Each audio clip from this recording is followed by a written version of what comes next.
আমরা তাহলে শুরু করি। দেখো, আমরা পাওয়ার নিয়ে আমরা পড়াশোনা শুরু করছিলাম। হুম,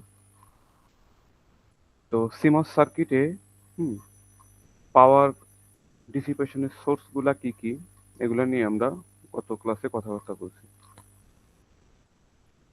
তো আমরা আমরা রিকল করি। দেখো, ফার্স্ট আমরা পাওয়ার এনার্জি নিয়ে বেসিক কিছু ইকুয়েশনস এখান থেকে আমরা দেখছি। ইনস্ট্যান্টেনিয়াস পাওয়ার, এনার্জি, এভারেজ পাওয়ার, এরপরে বেসিক সার্কিট এলিমেন্টস গুলা যেগুলো হচ্ছে আমাদের চিপে বা আইসিতে থাকে, তাদের সিম্বল, ভোল্টেজ, কারেন্ট নোটেশন, এবং সাথে আমরা করেসপন্ডিং যে পাওয়ার এবং এনার্জি স্টোরেজের ইকুয়েশনগুলো আমরা এখান থেকে স্টাডি করছি। এরপরে আমরা দেখো, একটা ইনভার্টারের জন্য তার আউটপুটের যে ইফেক্টিভ লোড ক্যাপাসিট্যান্স, সেটা চার্জিং হয়, ডিসচার্জিং হয়। যে কোনো গেটের আউটপুট, শুধু ইনভার্টার না, যে কোনো গেটের আউটপুটই এভাবে যখন আমরা বলি যে একটা ডিজিটাল সিস্টেমের আউটপুট অন হচ্ছে বা জিরো হচ্ছে, আবার অন হচ্ছে বা জিরো হচ্ছে, অর্থাৎ সুইচিং হচ্ছে, দ্যাট মিনস এই লোড ক্যাপাসিট্যান্সটা চার্জ হয়, ডিসচার্জ হয়। সেই ফিনোমিননটা আমরা ইনভার্টার একটা সিম্পলেক্স সার্কিট দিয়ে এখান থেকে দেখছিলাম। তো এখান থেকে আমরা দেখছিলাম যে ডিউরিং দ্য রাইজিং হাফ, যখন হচ্ছে আমাদের আউটপুটটা রাইজ করবে, তখন অ্যাকচুয়ালি কি হয়, তখন পিমসটা অন থাকে, ইনপুট জিরো, পিমস অন থাকে, এনমস অফ। তো ভিডিডি থেকে থ্রু দ্য পিমস ক্যাপাসিটরটা চার্জ হয়। হ্যাঁ, তো এই সময় ভিডিডি সিএল ভিডিডি স্কোয়ার পরিমাণ এনার্জি কি করে, সাপ্লাই দেয় সিস্টেমে বা সার্কিটে, যেখান থেকে ক্যাপাসিটর শুধুমাত্র হাফ সিএল ভিডিডি স্কোয়ার পরিমাণ এনার্জি পায়। বাকি হাফ কোথায় গেছে, পিমসে হিট আকারে ডিসিপেট হয়ে গেছে। এনার্জি ডিসিপেট হয়েছে, এনার্জি ব্যয় হয়েছে আমাদের এখানে। আচ্ছা, তো ক্যাপাসিটর স্টিল কিন্তু আমার হাফ সিএল ভিডিডি স্কোয়ার পরিমাণ এনার্জি স্টোর করা আছে। এরপর যখন ইনপুট জিরো হবে, সরি অন হবে জিরো থেকে, তখন পিমসটা অফ হয়ে যাবে, সার্কিটের সাথে পাওয়ার সাপ্লাইয়ের কোনো কানেকশন নাই। তো তখন এনমসটা অন হয়ে যাবে। তো ক্যাপাসিটরটা ডিসচার্জ হওয়ার একটা পাথ পাবে থ্রু দা এনমস। ক্যাপাসিটরটা গ্রাউন্ডে চার্জগুলোকে ডাম্প করে দিবে, এনার্জিটাকে। তো সেই হাফ সেল ভিডিডি স্কোয়ার পরিমাণ এনার্জি এখন সেকেন্ড ফেজে এসে এনমসের থ্রু দিয়ে এটা ডিসিপেট হয়ে যাবে হিট আকারে। এই ছিল আমাদের টোটাল সিনারিও। এরপরে আমরা কিছু wave form, switching wave form আমরা এখান থেকে দেখছিলাম। তোমাদেরকে এগুলো আমি গত ক্লাসে ব্যাখ্যা করে দিয়েছিলাম, একটা কোশ্চেনও করছিলাম যে এই লেফট হ্যান্ড সাইডের এই দুইটা কার্ভ থেকে আমরা একদম লাস্টে এই রাইট হ্যান্ড সাইডে দুইটা কার্ভ পাই। এখানে যদিও জিরো হয়ে যাচ্ছে কার্ভগুলা, বাট এগুলা কেন জিরো হচ্ছে না বা জিরো হয় না কেন? আচ্ছা, এরপর আমরা দেখো সুইচিং পাওয়ার, এইটা আমরা আজকে ইউজ করব। সুইচিং পাওয়ারের একটা ইকুয়েশন আমরা ডিরাইভ করছিলাম, alpha C VDD square F. হ্যাঁ, তো সুইচিং সিগন্যাল, আমাদের ইউনিভার্সাল যে ক্লক সিগন্যালের কত পার্সেন্ট অ্যাক্টিভ, সেটাই হচ্ছে আমাদের অ্যাক্টিভিটি ফ্যাক্টর, সেটাই প্রকাশ করে। Activity factor nothing else, but সেটা হচ্ছে একটা রেশিও। কিসের রেশিও? সুইচিং ফ্রিকোয়েন্সি এবং ক্লক ফ্রিকোয়েন্সির রেশিও। তো সুইচিং ফ্রিকোয়েন্সি যদি ক্লক ফ্রিকোয়েন্সি সমান হয়ে যায়, তাহলে রেশিও ভাগ করলে কাটাকাটি হয়ে গেলে 1 পাবো আমরা, অর্থাৎ 100% অ্যাক্টিভ। অর্থাৎ কি, আমাদের ওই সার্কিট বলো বা ওই যে ট্রানজিস্টর বা ওই গেট কি হচ্ছে, পুরো ক্লক ফ্রিকোয়েন্সিতেই সুইচিং হচ্ছে। ইউনিভার্সাল যেটা ম্যাক্সিমাম ফ্রিকোয়েন্সি পসিবল, সেই ফ্রিকোয়েন্সিতে সুইচিং হচ্ছে। কেউ কিছু বলবা? যদি আলফার মান হাফ হয়, তার মানে কি বুঝবো দেখো, if the signal switches ons per cycle, অর্থাৎ কি, প্রতি তোমার হচ্ছে ক্লকের প্রতি সাইকেলে যদি সে একবার মাত্র শুধুমাত্র সুইচিং হয়, দুইবার না, কিন্তু জিরো থেকে অন হবে, অন থেকে জিরো হবে না। পুরা ফুল সাইকেলে, ক্লকের একটা ফুল সাইকেলে একবার সে জিরো থেকে অন হবে বা অন থেকে একবার জিরো হবে। তাহলে আমরা বুঝতেছি যে ক্লক যতক্ষণে একটা পূর্ণ চক্র বা ফুল সাইকেল সম্পন্ন করছে, সেখানে কিন্তু একটা হাফ সাইকেল সম্পন্ন করছে সুইচিং। সেই জন্য সেখানে ওই গেটের বা ওই সার্কিটের অ্যাক্টিভিটি ফ্যাক্টর হচ্ছে হাফ। এগুলো এক্সাম্পল আমি তোমাদেরকে, নিউমেরিক্যাল এক্সাম্পল দিয়ে আমি তোমাদেরকে বুঝাইছিলাম। তাহলে সুইচিং পাওয়ার, ডাইনামিক পাওয়ার মানে হচ্ছে মেইনলি সুইচিং পাওয়ার। ডাইনামিক পাওয়ারের একটা পার্ট আছে, যেটা হচ্ছে এই যে তোমাদেরকে দেখিয়েছিলাম যে মোমেন্টারিলি যদি এনমস পিমস দুইটাই অন থাকে, তাহলে শর্ট সার্কিট কারেন্ট ফ্লো হয়, তার কারণে একটা যে পাওয়ার, সেটাকে আমরা শর্ট সার্কিট পাওয়ার বলছিলাম। তো ডাইনামিক পাওয়ার মানে আমরা দেখবো যে অ্যাকচুয়ালি সুইচিং পাওয়ারটা আমরা ক্যালকুলেট করব, যেখানে আমরা হচ্ছে দেখছিলাম গতদিন যে অ্যাকচুয়ালি 10% থেকেও কম ডাইনামিক, টোটাল ডাইনামিক পাওয়ারের 10% থেকেও কম, যেটা হচ্ছে আমাদের শর্ট সার্কিট পাওয়ার। এর জন্য এটাকে আমরা নেগলেক্ট করছিলাম এখানে। তো সুইচিং পাওয়ারের ইকুয়েশনে আলফা হচ্ছে অ্যাক্টিভিটি ফ্যাক্টর, হ্যাঁ, ওই গেট বা ওই ডিভাইস বা ওই চিপের। সিটা হচ্ছে ইফেক্টিভ লোড ক্যাপাসিটেন্স, ভিডিডিটা হচ্ছে সাপ্লাই ভোল্টেজ, আর ফ্রিকোয়েন্সি এফ, এটা হচ্ছে আমাদের ক্লক ফ্রিকোয়েন্সি সিস্টেমের। হ্যাঁ, আমরা সবাই জানি এটা, আই হোপ। শর্ট সার্কিট কারেন্টের কথাই মাত্রই আমি বললাম। এরপরে সব থেকে ইম্পর্টেন্ট জায়গাটা হচ্ছে এখানে কিন্তু সব সামারিটা এখানে আছে। তোমাদেরকে বলছিলাম যে টোটাল পাওয়ার, ডাইনামিক পাওয়ার, স্ট্যাটিক পাওয়ার। ডাইনামিক পাওয়ার মানে কি, সুইচিং করবে ডাইনামিক কন্ডিশনে, সে যখন কাজ করবে, সুইচিং হচ্ছে, ডেটা প্রসেসিং হচ্ছে, অন অফ হচ্ছে, হ্যাঁ, তো সেই ক্ষেত্রে যে পাওয়ারটা ডিসিপেট হবে সেই কন্ডিশনে, সেটাকে আমরা ডাইনামিক পাওয়ার বলছিলাম। তার দুইটা পার্ট, সুইচিং পাওয়ার আর শর্ট সার্কিট পাওয়ার। তো সুইচিং পাওয়ার মানে তো তোমরা বুঝতেছো যে লোড ক্যাপাসিট্যান্স চার্জ হচ্ছে, ডিসচার্জ হচ্ছে, পুল আপ নেটওয়ার্কে কিছুটা পাওয়ার ডিসিপেট হচ্ছে, পরে পুল ডাউন নেটওয়ার্কে কিছুটা পাওয়ার ডিসিপেট হচ্ছে, তাহলে switching off the load capacitance, তার জন্য যে পাওয়ার সেটাকে আমরা ডাইনামিক পাওয়ার বলবো। আর শর্ট সার্কিট পাওয়ার কারেন্ট কাকে বলবো? শর্ট সার্কিট কারেন্টের জন্য যে পাওয়ার, এই মাত্র তোমাদেরকে বলছি যে সুইচিং এর সময় এনমস পিমস যখন হাত বদল হয়, তখন হচ্ছে মোমেন্টারিলি এনমস পিমস দুইটাই অন থাকলে ভিডিডি টু গ্রাউন্ড ডিরেক্ট একটা শর্ট সার্কিট পাথ তৈরি হয়। সেক্ষেত্রে যে পাওয়ারটা, তাকে আমরা শর্ট সার্কিট পাওয়ার বলছিলাম। তো নর্মালি আমরা ডাইনামিক পাওয়ার ক্যালকুলেট করার সময় শর্ট সার্কিট কারেন্টটাকে আমরা এখান থেকে অমিট করবো।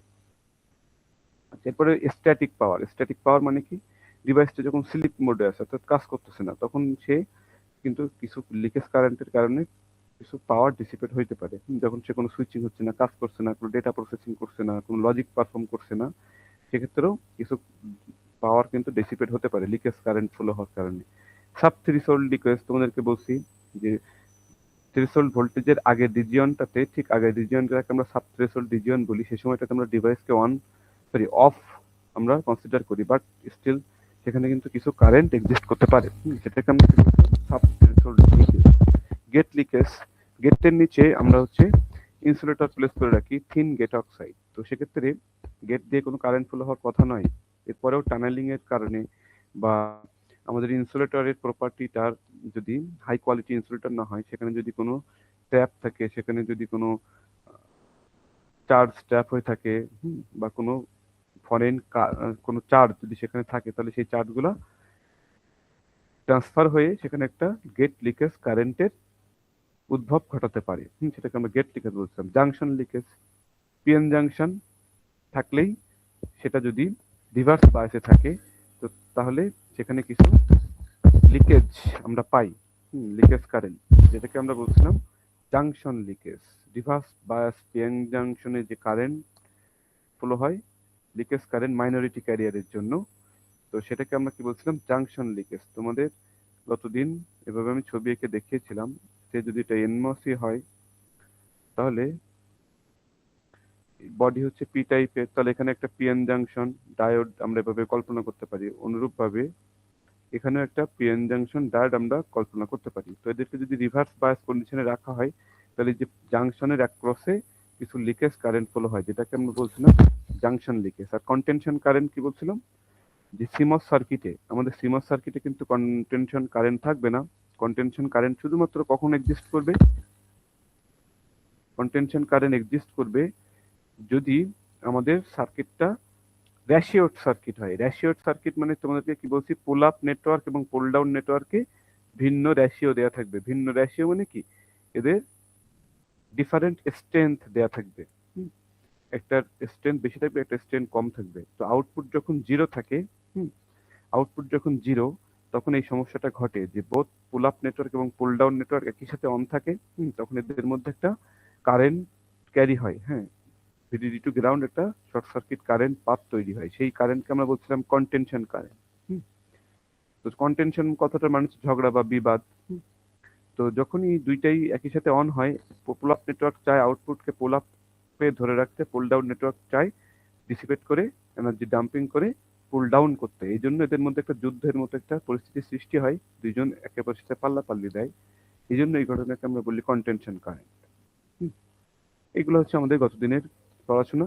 তো সবগুলো কারেন্টকে যোগ করে total current, leakage current I into VI, P সমান ভিআই, এই ইকুয়েশন দিয়ে আমরা স্ট্যাটিক পাওয়ার বের করবো। বাট সুইচিং পাওয়ার বের করার সময় কিন্তু এরকম ধরনের কোনো কারেন্ট কিছু আমরা ইউজ করতে পারি না, পি সমান ভিআই।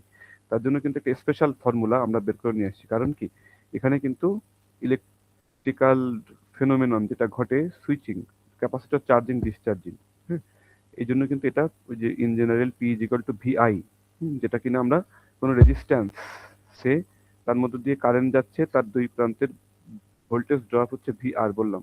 তো এটাকে কিন্তু আমরা পি সমান ভিআর আই আর এই ইকুয়েশন দিয়ে আমরা বের করতে পারি। বাট তোমরা নিজেরাই বুঝতে পারছো যে আমরা যে সুইচিং ফেনোমেননটা আমরা দেখছি এখানে, সেটা কিন্তু এরকম ধরনের কোনো জেনারেল কোনো কারেন্ট কন্ডাকশন হচ্ছে না কোনো একটা এলিমেন্টের থ্রু দিয়ে। এখানে কিন্তু আমরা এই ফর্মুলা ইউজ করতে পারবো না, তবে স্ট্যাটিক পাওয়ারের ক্ষেত্রে এই ফর্মুলা আমরা ইউজ করতে পারবো, P is equal to VI, সেটা অ্যাকচুয়ালি ইউজ করা হচ্ছে। তো এখনো পর্যন্ত আমরা নতুন পড়া কিছুই পড়ি নাই, জাস্ট আমি একটু তোমাদেরকে রিকল করাইলাম, ক্লাসে শুনতে শুনতেই মুখস্থ হয়ে যাওয়ার কথা। কি অবস্থা বলো তো, এই পর্যন্ত কি সবার রিকল হয়েছে? এই পর্যন্ত কারো কোনো সমস্যা আছে টিল নাও?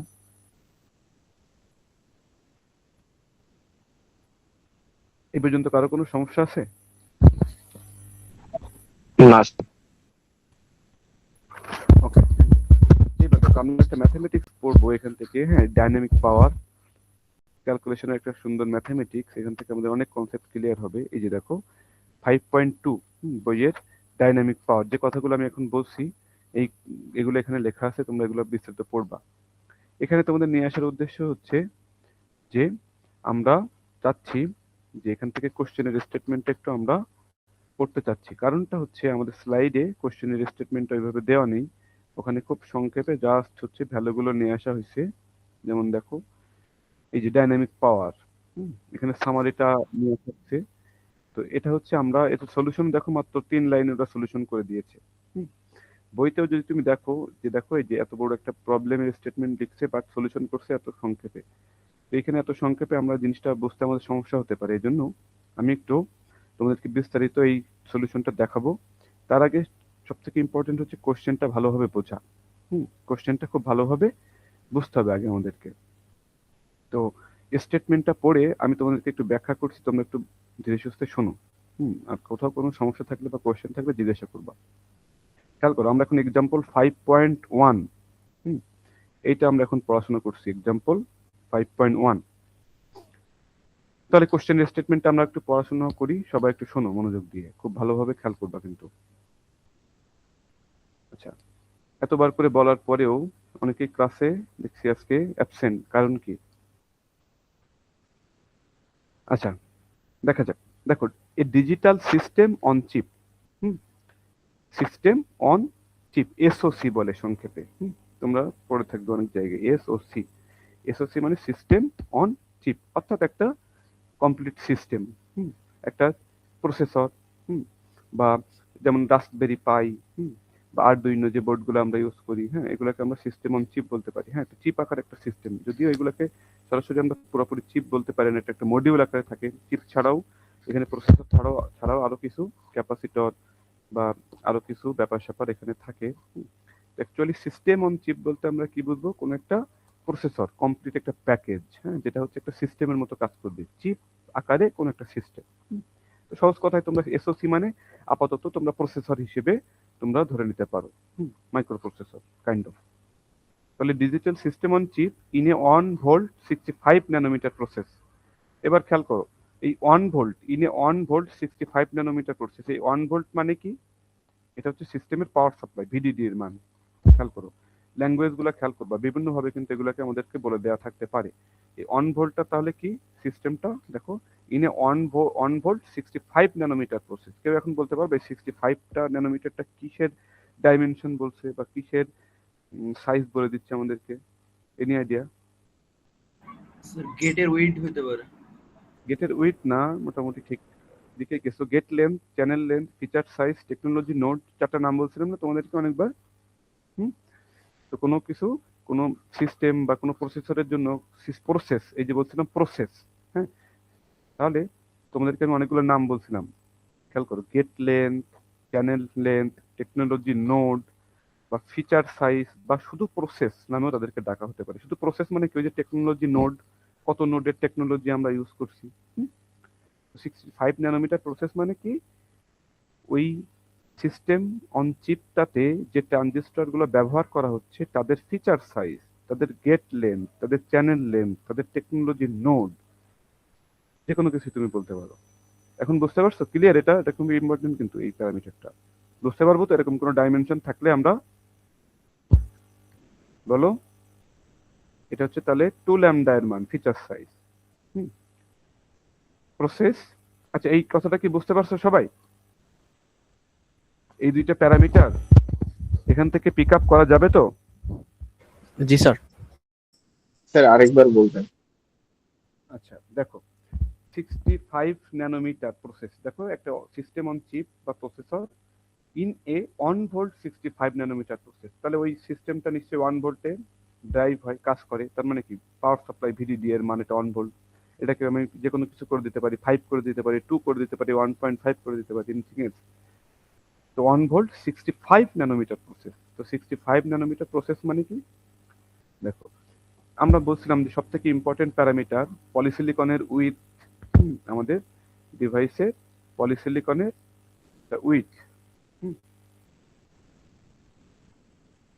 এই যে পলিসিলিকন কতটুকু চওড়া, পলিসিলিকনের মার্কসটা, আমরা যে ওই যে মার্কস লেআউটে পলিসিলিকন দিয়ে ওভারল্যাপ করে দিতাম আমরা কোনো ডিফিউশন রিজিয়নকে, ওইটা যতটা চওড়া, ঠিক সেটার উপর ভিত্তি করে আমাদের এই গেটটা তৈরি হবে। হ্যাঁ, গেটটা ততটুকু লেন্থ হবে, এটাকে আমরা লেন্থ বলছি, কিন্তু be careful. Gate length, channel length, feature size, distance between the source and the drain, এটাকে আমরা কি বলি? Gate length, channel length, feature size, technology node. আবার অনলি এখানে আবার একটা দেখলাম নতুন একটা পরিভাষা আমরা পেলাম, টার্মিনোলজি, সেটা হচ্ছে প্রসেস। অনলি প্রসেস নামেও ডাকা হতে পারে, একটা প্রসেস এত ন্যানোমিটার প্রসেস। আমি বললাম 50 ন্যানোমিটার প্রসেস, তার মানে তুমি কি বুঝবা? টেকনোলজি নোডটা কত, ফিচার সাইজ কত? 50 ন্যানোমিটার। এটাই বোঝাতে চাচ্ছি। এখন বুঝতে পারছো? জি স্যার। আচ্ছা, তাহলে ওটা হচ্ছে অ্যাকচুয়ালি আমরা 2λ এর মান। তার মানে কি, feature size F is equal two, আমরা জানি এফ সমান 2λ, বা lambda is equal two f/2, যে কোনো একটা, যে কোনো ফর্মে মনে রাখলেই হবে। কিন্তু এখানে আবার দেখো এক্সট্রা আবার একটা ব্র্যাকেটে একটা কথা লিখছি, with 50 nanometre drawn channel length and lambda is equal to 25। তাহলে এখানে 65 বললো, একে আমরা 2 দিয়ে ভাগ করে আমরা ল্যামডা এর মান পেতে চাই, বাট ওরা আবার 50 ন্যানোমিটার ড্রন চ্যানেল লেন্থ বলে ল্যামডা এর মান এই যে 50 ন্যানোমিটারের করেসপন্ডিং 2 দিয়ে ভাগ করে 25 ন্যানোমিটার কেন বললো? এটার কারণ হচ্ছে, সবাই খেয়াল করে, একটা ফিগার যেহেতু ড্র করছি, এটাতে আমাদের এখন ব্যাখ্যাটা আমরা পেয়ে যাব। সেটা হচ্ছে, দেখো, আমরা প্রসেসটা শুরু করছি বা আমরা গ্রো করতে চেয়েছি 65 ন্যানোমিটার, বাট এই যে ডিফিউশন রিজিয়ন গুলো, আচ্ছা একটু অন্য কালার দিয়েই দেখানোর চেষ্টা করি। দেখো, এই ডিফিউশন রিজিয়ন গুলো কি হতে পারে বলো তো? ডিফিউশন রিজিয়ন গুলো এক্সটেন্ড হয়ে যাইতে পারে ডোপিং এর কারণে, সময় এগুলো এক্সটেন্ড হতে পারে, যে সরাসরি আমরা যে লেন্থ আমরা চাচ্ছি সেই লেন্থ না হয়ে এটার ইফেক্টিভ 65 ন্যানোমিটার। এই জন্য এটাই তোমাদের ক্লাসে বলছিলাম যে যে কোনো প্রসেসরের গায়ে তোমরা যেটা দেখবা, হ্যাঁ, সরাসরি মনে করার কোনো কারণ নেই যে স্ট্রিক্টলি কংক্রিট সোর্স ড্রেইনের মধ্যকার ডিস্টেন্স এইটা। এটা হচ্ছে একটা জেনারেশন বা একটা টেকনোলজি নোড, কত নোড টেকনোলজি আমরা ইউজ করছি, বাট ইফেক্টিভ চ্যানেল লেন্থ সামান্য একটু কম বেশি হতে পারে। তো এই যে বললাম যে ডোপড রিজিয়ন, ডিফিউশন রিজিয়নটা এক্সটেন্ড হয়ে যাইতে পারে গেটের দিকে কিছুটা, হ্যাঁ, সাইডে, ল্যাটারাল ডিফিউশন বলে এটাকে, পার্শিয়াল ডিফিউশনের কারণে, বা প্রসেসের কারণে, লিমিটেশনের কারণে, যে কোনো কারণে এটা হতে পারে। তাহলে আমরা 65 আমরা করতে চেয়েছি, বাট সেটা ইফেক্টিভ পাচ্ছি আমি অ্যাট লাস্ট 50 ন্যানোমিটার। এই কথাটার মানে হচ্ছে এটা। এই ধরতে পারছো কথাটা? প্রত্যেকটা লাইনে, প্রত্যেকটা ওয়ার্ডে কিন্তু গুরুত্বপূর্ণ গুরুত্বপূর্ণ ইনফরমেশন এবং বোঝার জিনিস। তোমরা কি এটা ক্লিয়ার সবাই? তো যদি আমাদের ম্যাথমেটিক্সে এরকম ভাবে কিছু বলে দেওয়া থাকে যে ইফেক্টিভ বা ড্রন চ্যানেল লেন্থ, হ্যাঁ, চ্যানেল লেন্থ যেটা আমরা অ্যাকচুয়াল পেয়েছি সেটা হচ্ছে 50 ন্যানোমিটার, এরকম ভাবে কোনো কিছু বলা থাকলে তোমরা ইফেক্টিভ যেটা, অ্যাকচুয়াল যেটা, সেটা নিয়ে কাজ করবা। আর যদি এরকম ব্র্যাকেটে যদি কিছু না বলে দেওয়া থাকে, তাহলে যেটা তোমাদেরকে লেন্থ, গেট লেন্থ যেটা সাপ্লাই দেওয়া হবে ওইটা নিয়ে কাজ করবো আমরা। আর যদি আমাদের ইফেক্টিভ কোনো লেন্থের কথা আবার স্পেসিফাই করা থাকে, হ্যাঁ, সেক্ষেত্রে ল্যামডার মান কিন্তু তোমাদেরকে আমি আবার এরকম আলাদাভাবে বলে দিব না, জাস্ট বলবো উইথ ইফেক্টিভ গেট লেন্থ বলে দিলাম, বা with effect 50 nanometre drawn channel length, এতটুকু বলে দিলাম। সেক্ষেত্রে কিন্তু তোমাকে তখন এই যে যেটা ইফেক্টিভ লেন্থ সেটা নিয়ে কাজ করতে হবে। বুঝতে পারছো? জি স্যার। আচ্ছা, তো কারো যদি কোনো কনফিউশন থাকে বা আমাকে যদি রিপিট করা লাগে বারবার আরো, তাহলেও বলবা, কোনো সমস্যা নেই। তাহলে দেখো, a digital system on chip in a 1 volt 65 nanometer process where যেটা কিনা 50 ন্যানোমিটার চ্যানেল লেন্থটা আমরা ইফেক্টিভ ড্র করতে পেরেছি, অর্থাৎ ল্যামডা এর মান এই প্রসেসে 25 ন্যানোমিটার। 50 কে 2 দিয়ে ভাগ করতে, কারণ এটা হচ্ছে এফ এর মান, ফিচার সাইজের মান এফ এর মান, ল্যামডা ইকুয়াল টু f/2। তো 50 কে আমরা 2 দিয়ে ভাগ করলে 25 পাবো। যদি এটা কিছু বড় না থাকতো, 65 কে 2 দিয়ে ভাগ করে যেটা পাই ওটা নিয়েই আমরা ল্যামডার মান হিসেবে প্রসিড করতাম। 65 nanometre process has 1 billion transistor. হ্যাঁ, তাহলে ওই চিপটাতে কতগুলো ট্রানজিস্টর আছে বলো? টোটাল কতগুলো ট্রানজিস্টর? 1 বিলিয়ন। খেয়াল করছো? 1 বিলিয়ন ট্রানজিস্টর, 10⁹ সংখ্যক ট্রানজিস্টর আছে। অফ হুইচ, যাদের মধ্যে আবার 50 million are in logic gate. হ্যাঁ, 50 মিলিয়ন ট্রানজিস্টর গুলো লজিক গেট হিসেবে কাজ করছে, লজিক পার্টে। অ্যান্ড দ্য রিমাইন্ডার, অর্থাৎ অবশিষ্ট, রিমাইন্ডার মানে অবশিষ্ট, অবশিষ্ট ট্রানজিস্টর গুলো কোথায় আছে? In memory array. তাহলে এখানে আমি একটু তোমাদেরকে একটু ছবি টবি আঁকি, দেখি একটু আমরা তাহলে সহজে বুঝবো। খেয়াল করো, একটা ডিজিটাল সিস্টেম অন চিপ, যেটার কি না আমরা বলছি ক্লক ফ্রিকোয়েন্সিটা আমরা পরে পাবো। ভিডিডি এর মান 1 ভোল্ট, আর এখানে টোটাল ট্রানজিস্টর আছে কতগুলা বলো? 1 বিলিয়ন ট্রানজিস্টর। হ্যাঁ, তো মনে করো এটাকে দুইটা ব্যাংকে ভাগ করা, হ্যাঁ, দুইটা পার্ট, দুইটা পর্শন। একটা হচ্ছে লজিক পারফর্ম করবে, আর একটা হচ্ছে মেমোরি পার্ট। কেউ কিছু বলবা? আচ্ছা, লজিক, লেফট হ্যান্ড সাইডে লজিক আর রাইট হ্যান্ড সাইডে আমরা বললাম হচ্ছে মেমোরি। তো ওরা বলছে যে লজিক গেট হিসেবে কাজ করছে 15 মিলিয়ন ট্রানজিস্টর। হ্যাঁ, 15, 50 মিলিয়ন, 15 না 50 মিলিয়ন, বাকি 950 মিলিয়ন, রিমাইন্ডার মানে 950, 1 বিলিয়ন থেকে 50 মিলিয়ন বাদ দিলে 950 মিলিয়ন থাকে, অর্থাৎ 1 বিলিয়ন মানে হচ্ছে 1000 মিলিয়ন। তো মেমোরিতে, মেমোরি হিসেবে 950 মিলিয়ন ট্রানজিস্টর কাজ করছে, যেখানে লজিক হিসেবে কাজ করছে 50 মিলিয়ন ট্রানজিস্টর। তোমাদেরকে বলছিলাম না যে তোমাদেরকে ওই যে সিমস কে কেন আমরা গ্রহণ করি সেটা বলছিলাম না, বিশেষ করে মসফেট। হ্যাঁ, কেন আমরা আইসি ফ্যাব্রিকেশনে ইউজ করছি? ওই যে এটা ডাইনামিক স্টোরেজ ক্যাপাবিলিটি আছে। হ্যাঁ, মস মেমোরি, তোমরা নাম শুনছো না? তোমাদেরকে অনেকবার বলছি না?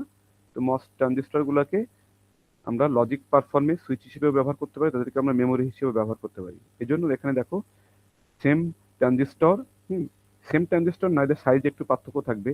তাদেরকে আমরা 50 মিলিয়ন ট্রানজিস্টরকে আমরা লজিক পার্টে ইউজ করছি, বাকি 950 মিলিয়নকে মেমোরি ব্যাংক হিসেবে রাখা হয়েছে। তাহলে এই পর্যন্ত স্টেটমেন্ট কি ক্লিয়ার সবার কাছে? Response please. G sir. G sir. তো মাঝে সাঝে ওই যে গল্প শোনার সময় আমরা যখন হা হু করি না, একটু এরকম করবা, তাহলে আমি বুঝতে পারবো যে না আমি কানেক্টেড আছি, না হলে আমার হঠাৎ করে মনে হবে যে আমি ডিসকানেক্ট হয়ে গেলাম কিনা, একা একা কথা বলছি কিনা। ঠিক আছে? তো যাই হোক, এবার খেয়াল করো, the average logic transistor width is 12 lambda. এবার দেখো আমাদের ট্রানজিস্টর গুলা লেন্থ, গেট লেন্থ আমাদের বলে দেয়া থাকে, বাট ট্রানজিস্টরের ভ্যারিয়েবল কোনটা হতে পারে? উইথ। দেখছো এনমস পিমস এর মধ্যে একটা একটা সেম সার্কিটেই, সেম গেটেই এনমস পিমস এর উইথ চেঞ্জ হইতে পারে। Be careful. তাহলে আমাদের আসলে চেঞ্জ হইতে পারে কি? উইথ। উইথ হচ্ছে ভ্যারিয়েবল, এই বরাবর হচ্ছে উইথ, আর এইখানে এটা হচ্ছে আমাদের গেট লেন্থ, আর হচ্ছে গেটের উইথ বা ট্রানজিস্টরের উইথ। খেয়াল করবেন উইথ কিন্তু এই বরাবর যে ডাইমেনশনটা, সেটা হচ্ছে আমাদের উইথ। Be careful. আচ্ছা, তো কি বলছে একটু আমরা যাই, দেখো খুব ভালোভাবে খেয়াল করবো। The average logic transistor with, logic transistor হিসেবে যে ট্রানজিস্টর গুলো আমরা গ্রো করছি বা ইউজ করছি, তাদের উইথ অ্যাভারেজ উইথ 12 ল্যামডা। তাহলে সবকিছু দেখছি ইন জেনারেলাইজ বলা থাকবে কিন্তু ল্যামডা দেখছি। তাহলে আমরা লজিক ট্রানজিস্টর গুলোর জন্য এই ডাইমেনশন কত পেলাম? 12 ল্যামডা। খেয়াল করো 12 lambda. And the average memory transistor width is 4 lambda. দেখছো মেমোরি ট্রানজিস্টর গুলোর উইথ বেশি নাকি কম? দ্রুত বলো, মেমোরি ট্রানজিস্টর গুলোর উইথ বেশি নাকি কম? একটা 12 ল্যামডা বলে দেওয়া আছে, একটা 4 ল্যামডা বলে দেওয়া আছে, সিম্পলি আমরা কম্পেয়ার করতে পারবো না? পারা উচিত কিনা? Yes, sir. তাহলে বলো, লজিক আর এটা হচ্ছে মেমোরি। মেমোরিটা ছোট। হ্যাঁ, মেমোরি ট্রানজিস্টর গুলা লেন্থ কিন্তু সবই একই। হ্যাঁ, এটার যা লেন্থ হবে এটারও কিন্তু সেম লেন্থ হবে। বলছি গেট লেন্থ চেঞ্জ হতে পারবে না, শুধু উইথটা বিভিন্ন ট্রানজিস্টরের এনমস পিমস বা এক ক্যাটাগরির ট্রানজিস্টরের সাথে অন্য ক্যাটাগরির ট্রানজিস্টর একই সিস্টেমে উইথ কম বেশি হতে পারবে, বাট লেন্থ কিন্তু কনস্ট্যান্ট। Be careful. তাহলে 12 ল্যামডা, আর এখানে আমরা উইথ পাচ্ছি কত, এভারেজ মেমোরি ট্রানজিস্টর হিসেবে যাদের যাদেরকে ইউজ করছে তাদের 4 ল্যামডা। কারণ কি বলতো? কারণটা খেয়াল করো, এদের তো দেখো লজিক ট্রানজিস্টর গুলো তো সুইচিং করা লাগবে, লজিক পারফর্ম করবে, তারা অন হবে অফ হবে। হ্যাঁ, তো তার মানে কি, তার মানেটা হচ্ছে এদের কিন্তু উইথটা বেশি হওয়া লাগবে, কারেন্ট ক্যারি করা লাগবে। হ্যাঁ, যত উইথ কম হবে কারেন্ট ক্যারিং করার চ্যানেল, কারেন্ট ক্যারি করার জন্য তারা কম প্যাসেজ পাবে, চ্যানেল কম পাবে, তখন কারেন্ট ড্রাইভিং ক্যাপাবিলিটিটা কমে যাবে। এদের এই জন্য এদেরকে একটু চওড়া রাখা হয়। বাট মেমোরি ট্রানজিস্টর গুলোর কাজ কি, চার্জ হোল্ড করে রাখবে, ক্যাপাসিটর হিসেবে কাজ করবে, চার্জ ধরে রাখবে। তার মানে কিছু অন স্টোর করে রাখছে, অন মেমোরি ধরে রাখছে। আবার চার্জ ডিসচার্জ করে দেওয়া মানে কি, কোনো চার্জ ধরে না রাখা মানে জিরো। এদের কাজ শুধু চার্জ স্টোর করা এবং ডিসচার্জ করে আবার জিরোতে ফেরত আসা। জিরো স্টোর করা মানে কি, জিরো ধরে রাখবে, কোনো চার্জ নেই। অন স্টোর করা মানে কি, সে কনসিডারেবল অ্যামাউন্টের চার্জ ধরে রাখবে। তো এই জন্য এদের তো সুইচিং বা কারেন্ট ড্রাইভিং এর কোনো ব্যাপার স্যাপার নাই, এই জন্য এদের এখানে উইথটা কম রাখা হয়। খেয়াল করবো। আচ্ছা, দ্য মেমোরি অ্যারেস, খেয়াল করো, the memory arrays are divided into banks. হ্যাঁ, তো এই memory array and only the necessary bank is activated. তাহলে মেমোরি অ্যারেগুলোকে আবার ব্যাংক, বিভিন্ন ব্যাংক আকারে ডিভাইড করা এবং যখন যেটা প্রয়োজন হয় তখন সেটুকুকে অ্যাক্টিভেট করা হয়। এই জন্য মেমোরি সেলের অ্যাক্টিভিটি ফ্যাক্টর দেখছো 0.02। এটা তাহলে কিসের মান অ্যাক্টিভিটি ফ্যাক্টর? তাকে আমরা কি দিয়ে প্রকাশ করছিলাম বলো তো, দ্রুত বলো। Activity factor alpha sir. Alpha, very good. তাহলে আলফা মেমোরি কত পেলাম? 0.02। দেখছো, ইউনিভার্সাল ক্লক ফ্রিকোয়েন্সির অনেক কম কিন্তু এটা। তো এটার কারণ কি? কারণটা হচ্ছে আবার বলা আছে, দেখো যে এই যে মেমোরি ব্যাংকে আমরা আবার এই যে মেমোরি পার্টটুকুকে আমরা আবার বিভিন্ন ব্যাংকে ভাগ করছি, করে যখন যে ব্যাংক, যখন যে পার্টটা কাজ করবে সেইটুকুকে অ্যাক্টিভ করবো, বাকিগুলোকে আমরা স্লিপ মোডে, ওরা ইনঅ্যাক্টিভ থাকবে, আইডল বসে থাকবে। এই জন্য দেখো আমরা বিনা প্রয়োজনে কিন্তু আমরা কোনো সুইচিং করছি না। যত সুইচিং কম করবো তত ডাইনামিক পাওয়ার কম ডিসিপেট হবে। এই জন্য অ্যাক্টিভিটি ফ্যাক্টরটা, ইফেক্টিভ অ্যাক্টিভিটি ফ্যাক্টরটা মেমোরি ডিভাইসের বা মেমোরি পার্টের অ্যাক্টিভিটি ফ্যাক্টরটা অনেক কম। খেয়াল করবা, তাহলে এগুলো সুইচিং হচ্ছে খুবই কম, খেয়াল করবা। আচ্ছা, এবার দেখো the static CMOS logic gate. Static CMOS logic gate, এই যে সিমস লজিক পারফর্ম করবে তারা, এই যে লজিক পার্টে যারা আছে, তারা অন অফ হবে, তারা বিভিন্ন লজিক গেট হিসেবে কাজ করবে, বুলিয়ান ফাংশন এক্সিকিউট করবে, যোগ বিয়োগ করবে, অ্যারিথমেটিক অপারেশন করবে, যে কোনো ধরনের লজিক পারফর্ম করবে, তারা ডেটা প্রসেসিং করবে, ডেটা প্রসেসিং করবে। তো দেখো the static CMOS logic gates have an average activity factor of 0.1। দেখছো, এটা কি কনসিডারেবলি বেশি না মেমোরি ট্রানজিস্টর গুলোর থেকে অ্যাক্টিভিটি ফ্যাক্টর? কারণ তারা সুইচিং করবে, লজিক পারফর্ম করবে। তাহলে আলফা লজিক এটা আমরা কত পেলাম? 0.1। আচ্ছা, এই পর্যন্ত বুঝতে পারছো সবাই? জি স্যার। আচ্ছা, অ্যাজিউম। এবার দেখো আমাকে কি বলছে, আরো কিছু ইনফরমেশন এখানে দেখাচ্ছে। Each transistor contributes on femtofarad per micrometer of gate capacitance and 0.8 femtofarad per micrometer of diffusion capacitance। তোমাদের মনে আছে আমি তোমাদেরকে ক্যাপাসিট্যান্সের শ্রেণী বিভাগ পড়াইছিলাম, তোমাদেরকে পড়াইছিলাম যে দুই প্রকার ক্যাপাসিট্যান্স পাই আমরা। মসফেটের তিনটা টার্মিনালি ক্যাপাসিট্যান্স ইন্ট্রোডিউস করে। তো গেট ক্যাপাসিট্যান্সকে আমরা চিনি গেট ক্যাপাসিট্যান্স নামে। সোর্স আর ড্রেইন, ডিফিউশন রিজিয়ন, এরা কি করে বলতো, বডির সাথে ওই যে পিএন জাংশন তৈরি হয়, তো সেই জন্য সেখানে ক্যাপাসিট্যান্স থাকে। তো সেই ক্যাপাসিট্যান্সের নাম কি দিছিলাম আমরা? Diffusion capacitance. মনে নাই তোমাদের? গেট ক্যাপাসিট্যান্স আর ডিফিউশন ক্যাপাসিট্যান্স লিখে লিখে তোমাদেরকে বিস্তারিত অনেকবার করে রিপিট করে পড়িয়েছি, মনে নাই তোমাদের? টোটাল ক্যাপাসিটেন্স হচ্ছে দুই প্রকার, গেট ক্যাপাসিটেন্স একটা হচ্ছে কি ডিফিউশন ক্যাপাসিটেন্স। তো গেট ক্যাপাসিটেন্স মানে কি সিজি, যেটা কিনা এই যে গেট, তার নিচের ইনসুলেটর এবং চ্যানেল রিজিয়নের চার্জ মিলে তৈরি হয় প্যারালাল প্লেট ক্যাপাসিটর। আর ডিফিউশন ক্যাপাসিটেন্স গুলো কোথায় তৈরি হয়, এই যে একটু আগেও দেখিয়েছি লিকেজ কারেন্ট পড়ানোর সময়। তো এইখানে যে রিভার্স বায়াস পিএন জাংশন, তো রিভার্স বায়াস পিএন জাংশন হলেই ডিপ্লেশন লেয়ারের দুই সাইডে কি হয় অ্যাকসেপ্টর আর ডোনার চার্জ গুলো থাকে, এদের জন্য ক্যাপাসিটেন্স ফর্ম করে। তো ডিফিউশন ক্যাপাসিটেন্স কয় প্রকার, কয়টা, দুইটা, capacitance of drain to body আর capacitance of source to body. এই দুইটাকে টোটাল আমরা ডিফিউশন ক্যাপাসিটেন্স বলবো, আর গেট ক্যাপাসিটেন্স বলবো হচ্ছে সিজি। তাহলে আমরা প্রতিটা ট্রানজিস্টর, বি কেয়ারফুল, এটা কিন্তু প্রতিটা ট্রানজিস্টর গেট ক্যাপাসিটেন্স কতটুকু গেট ক্যাপাসিটেন্স অফার করে বলো, 1 ফেমটোফ্যারাড পার মাইক্রোমিটার। খেয়াল করবা সিজি, এটা কিন্তু কমন দুইটার জন্যই। গেট ক্যাপাসিটেন্স কত বলছে, 1 ফেমটোফ্যারাড পার মাইক্রোমিটার। এই পার মাইক্রোমিটার কি, যে কোনো কিছু এই যে উইথ ভ্যারিয়েবল হতে পারে, হ্যাঁ, যে কোনো কিছু পার ইউনিট উইথ, যে কোনো ভ্যালু আমাদেরকে বলে দেওয়া থাকে পার ইউনিট উইথ। সবাই বলো যে কোনো ভ্যারিয়েবল বেশি অংশ ম্যাক্সিমাম ক্ষেত্রে আমাদের কিভাবে স্পেসিফাই করা থাকে বলো, পার ইউনিট উইথ। মনে থাকবে, মানে কি প্রতি মাইক্রোমিটার উইথে 1 মাইক্রোমিটার উইথ হলে ওই ট্রানজিস্টর 1 ফেমটোফ্যারাড ক্যাপাসিট্যান্স ইন্ট্রোডিউস করবে। যদি 2 মাইক্রোমিটার উইথ হয় তাহলে 2 দিয়ে গুণ হবে, এরকম। এটা পার ইউনিট বলে দিল। তাহলে যে কোনো সিস্টেম, যে কোনো সাইজের জন্য আমরা এগুলা আমাদের মতো করে ওই সিস্টেমে ফেলে আমরা ইউজ করতে পারবো। আচ্ছা, আর ডিফিউশন ক্যাপাসিট্যান্স ওই দুইটাকে কিন্তু একসাথেই বলা হচ্ছে, আলাদা করে না। টোটাল ডিফিউশন ক্যাপাসিট্যান্সে তাদের প্রত্যেকটা ট্রানজিস্টরের কন্ট্রিবিউশন কত, 0.8 ফেমটোফ্যারাড পার মাইক্রোমিটার। এই যে এই কথাটা বলে দেওয়া হলো, দেখো, assume each transistor contributes 1 femtofarad per micrometer of gate capacitance and 0.8 femtofarad per micrometer of diffusion capacitance. এইটুকু কি বুঝতে পারছো? খুবই ভাইটাল ইনফরমেশন কিন্তু। এইটুকু কি বোঝা গেল?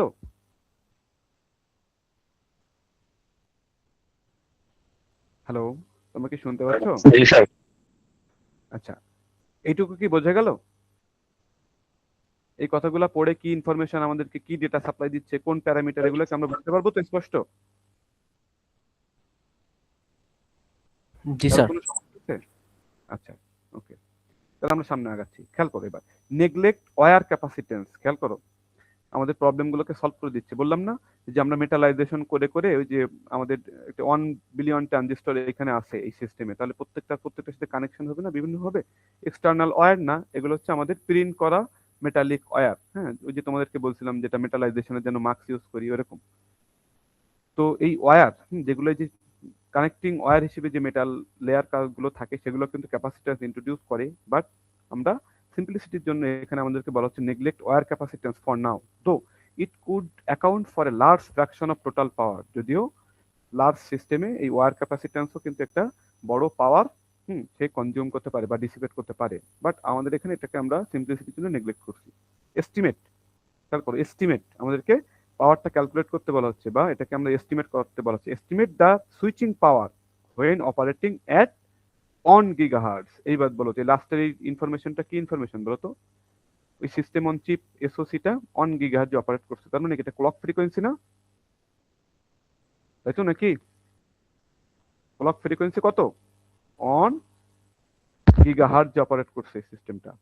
এবং আমাদেরকে সুইচিং পাওয়ার বের করতে বললো। এই সুইচিং পাওয়ার সরাসরি না বলে আমি কিন্তু তোমাদেরকে বলতে পারি যে ডাইনামিক পাওয়ার। তোমরা আবার কনফিউজ হবে না যে না, ডাইনামিক পাওয়ারের ভিতরে তো দুইটা পার্ট থাকে, পি সুইচিং আর একটা কি পি শর্ট সার্কিট। বাট এই যে শর্ট সার্কিট পাওয়ারটাকে আমরা নেগলেক্ট করছি। এখানে আমি এভাবে বলতে পারতাম যে estimate the dynamic power when the operating at 1 gigahertz, হ্যাঁ, নেগলেক্ট শর্ট সার্কিট পাওয়ার, এভাবে বলে দিতে পারতাম। তো সুইচিং পাওয়ার আর ডাইনামিক পাওয়ারকে আমরা কিন্তু মোটামুটি একই রকম হিসেবে এখানে ট্রিট করছি।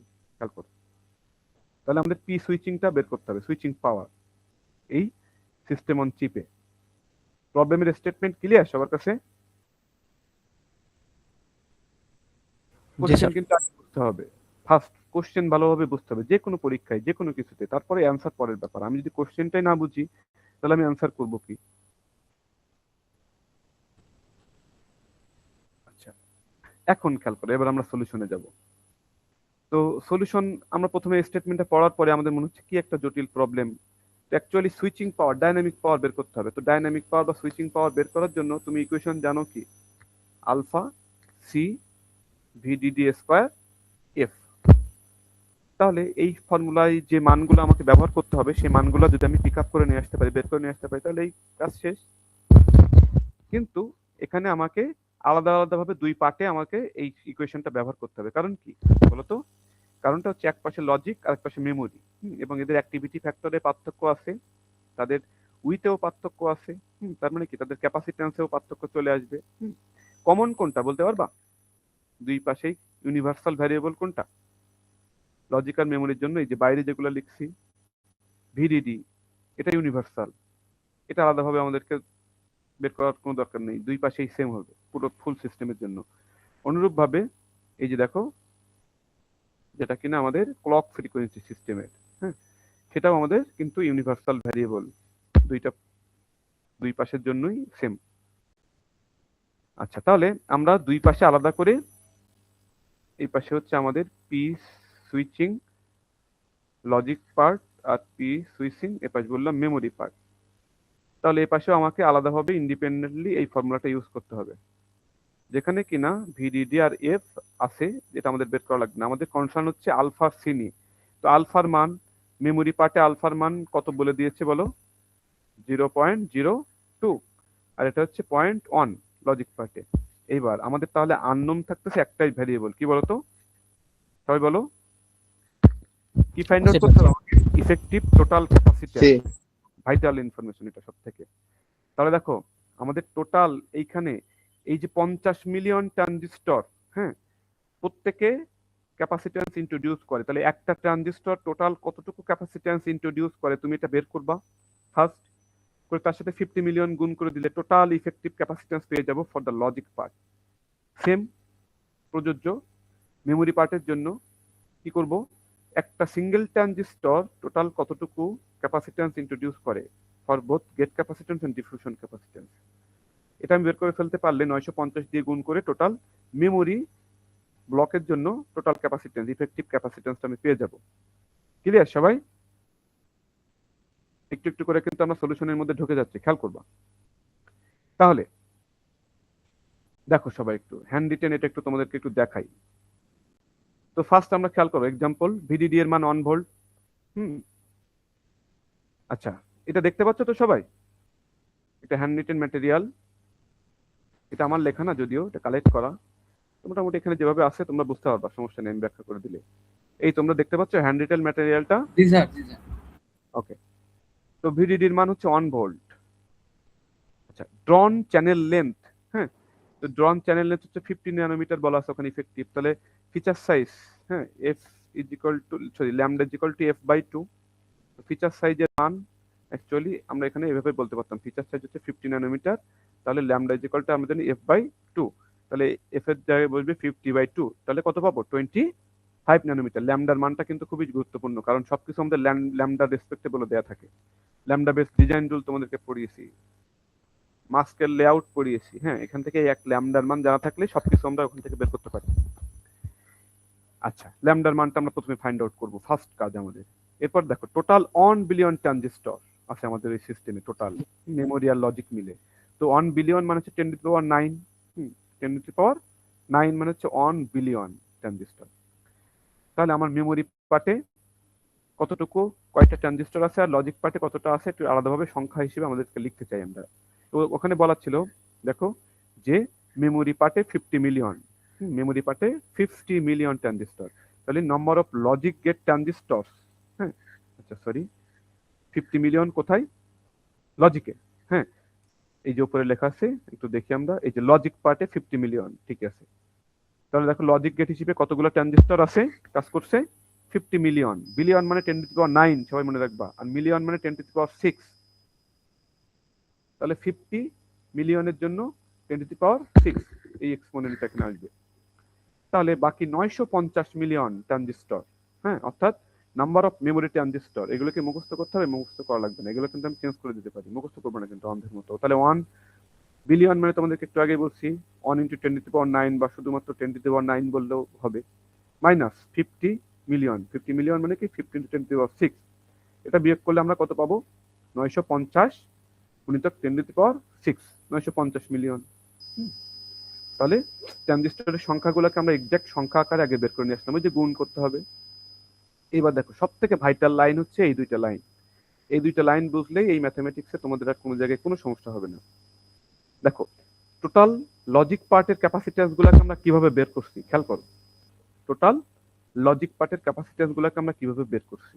তো ক্যাপাসিট্যান্সের ভ্যালু গুলাকে কিভাবে বলে দেওয়া আছে একটু খেয়াল করো তো, কি বলছি? পার ইউনিট উইথ, ওরা এখানে বলেও দিয়েছে, না বলে দিলেও তোমরা বুঝে নিবে, এগুলো পার ইউনিট উইথ হিসেবে বলে দেওয়া থাকে। দেখো assume each transistor contributes 1 femtofarad per micrometer of gate capacitance, হ্যাঁ এখানে উইথ কিন্তু বলে দেয় নাই, ওরা দেখছো, তোমাকে বুঝে নিতে হবে এটা হচ্ছে per unit with, per unit অর্থাৎ প্রতি মাইক্রোমিটার উইথের জন্য ফেমটোফ্যারাড 1 ফেমটোফ্যারাড করে গেট ক্যাপাসিট্যান্স ইন্ট্রোডিউস করে এবং 0.8 ফেমটোফ্যারাড পার মাইক্রোমিটার করে ডিফিউশন ক্যাপাসিট্যান্স। হ্যাঁ, তাহলে আমরা এখানে একটা ট্রানজিস্টরের জন্য বলছি, কিন্তু খেয়াল করবো একটা ট্রানজিস্টরের জন্য আগে বের করবো, করে আমরা ওই ব্লকে কতগুলা ট্রানজিস্টর আছে সেটা দিয়ে গুণ করে দিব। তাহলে একটা ট্রানজিস্টর টোটাল কতটুকু ক্যাপাসিট্যান্স ইন্ট্রোডিউস করে বলতে পারবা? টোটাল ক্যাপাসিট্যান্সে কি কি থাকে? গেট ক্যাপাসিট্যান্সও থাকবে, ডিফিউশন ক্যাপাসিট্যান্সও থাকবে। তো গেট ক্যাপাসিট্যান্স ওরা কত বলছে বলো, এখান থেকে দেখেই বলো, নিচে আমাদের এই ডাটাটা এখানে লেখা আছে। গেট ক্যাপাসিট্যান্স কত? 1 ফেমটোফ্যারাড পার মাইক্রোমিটার। তো তোমার এই ট্রানজিস্টরটা কতটুকু চওড়া লজিক পার্টে? দ্রুত বলবা, সব লেখা আছে 12 ল্যামডা। 12 ল্যামডা কতটুকু চওড়া লজিক পার্টের প্রত্যেকটা ট্রানজিস্টর? দ্রুত রেসপন্স করো। 12 ল্যামডা এখানে বলা আছে। তাহলে এটাকে তুমি এক্সাক্ট উইথ কত এটা তুমি বের করে নিয়ে আসতে পারবে না, ল্যামডার মান 25 ন্যানোমিটার তুমি বের করে রেখে আসছো, তাই কিনা? তাহলে 12 × 25 ন্যানোমিটার, এটা কি প্রতিটা ট্রানজিস্টরের এক্সাক্ট উইথ, তাই তো নাকি? তাহলে এই উইথ দিয়ে আমি এই যে পার ইউনিট উইথে বলে দেওয়া আছে, এদের দুইজনকে গুণ করলেই আমি একটা ট্রানজিস্টরের জন্য টোটাল গেট ক্যাপাসিট্যান্স আর ডিফিউশন ক্যাপাসিট্যান্স মিলিয়ে টোটাল কন্ট্রিবিউশন কত এটা পেয়ে যাব না আমরা? যাবে কিনা? তাহলে গেট ক্যাপাসিট্যান্স কত?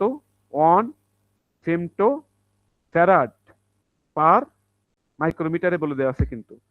তো এগুলাকে আমরা সিম্পলিসিটির জন্য কি করতে পারি, এদেরকে আমরা এসআই এককে নিয়ে আসবো, মিটারে নিয়ে আসবো সবকিছু, তাহলে আমাদের কোনো ঝামেলা নেই, কারণ এখানে আমরা পাচ্ছি ট্রানজিস্টরের উইথ পাচ্ছি হচ্ছে ন্যানোমিটারে, আর এখানে কিন্তু আমাদের ক্যাপাসিট্যান্সের কন্ট্রিবিউশনটা পার মাইক্রোমিটারে বলে দেয়া। তাহলে এখানে আমরা কি করতে পারি খেয়াল করবো, আমরা এদেরকে সিম্পলিফাইড করে দেখো একটু সিম্পলি লিখছি আমরা 1 ফেমটোফ্যারাড। ফেমটোফ্যারাড মানে কি? ফেমটো মানে কি 10, হ্যাঁ, পার মাইক্রোমিটার, মাইক্রোমিটার মানে কি প্রতি 10⁻⁶।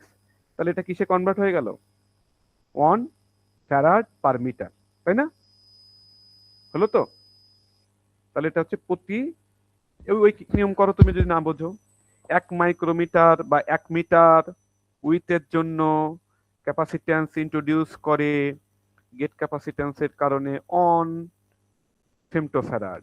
তাহলে এই যে কোনো আরবিট্রারি 10 মিটার উইথের জন্য কত হবে সেটা কি হবে? জাস্ট গুণ হবে না এটার সাথে? তো সেইভাবেই আমরা এখানে কি করছি, এটার সাথে জাস্ট এই সংখ্যাটা আমরা গুণ করব। একটু স্পেস ফাঁকা করি আমরা, একবারেই বুঝে নিবা। আলফার মান 0.1। তো এই যে দেখো গেট ক্যাপাসিট্যান্সের মানটা আমার বের নিয়ে আসলাম, এটার সাথে তার উইথ কত, এক্সাক্ট উইথ কত বের করে রেখে আসছো তুমি বলো? 12 গুণিতক 25 ল্যামডার মান ইন্টু 10⁻⁹, এটাকে আমরা এসআই এককে নিয়ে আসছি।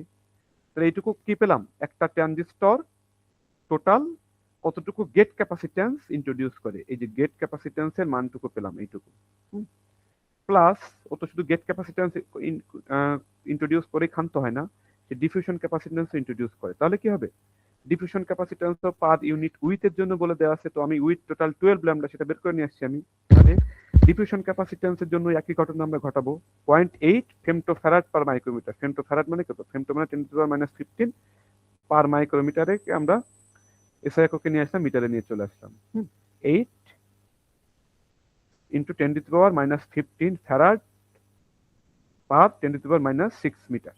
ওকে, এর সাথে আমি এবার কি গুণ দিব বলো? এটা তো প্রতি একক উইথের জন্য। টোটাল উইথ কতটুকু ওই ট্রানজিস্টরে? 12 ল্যামডা। 12 গুণিতক ল্যামডার মান তুমি কত বের করে আসছো? 25 ইন্টু 10⁻⁹। তাহলে এইটাই কি হলো? সেই আমাদের এই লাইনটা একটা ট্রানজিস্টর টোটাল কতটুকু ক্যাপাসিট্যান্স ইন্ট্রোডিউস করে সেটা পেয়ে গেলাম না আমি এখান থেকে? এটুকু বোঝা গেছে?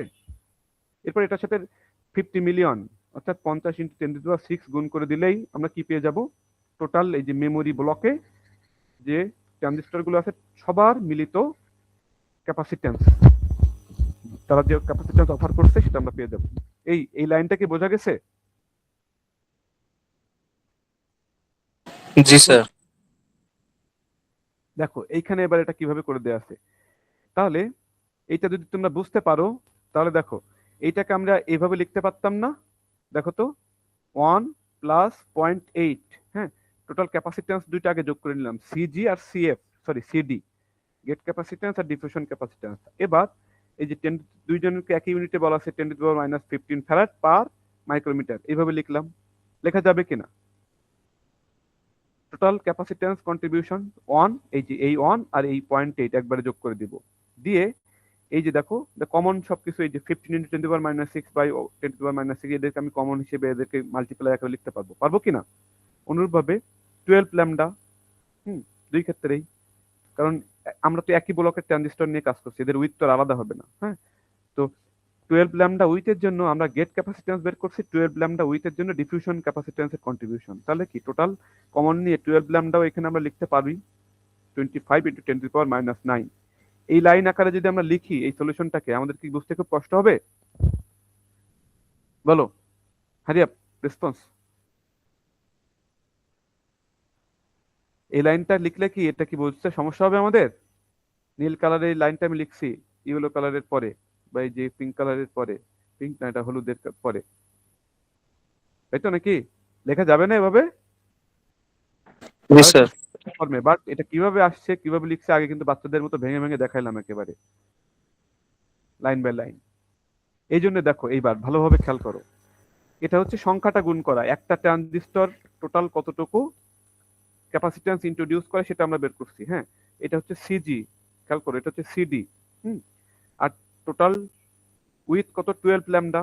এগুলো হচ্ছে পার ইউনিট উইথ বলে দেয়া থাকে এই ভ্যালুগুলো, এই জন্য টোটাল উইথ দিয়ে গুণ করলে আমরা এক্সাক্ট ইনফরমেশনটা পাবো, একটা ট্রানজিস্টরের জন্য বের করছি।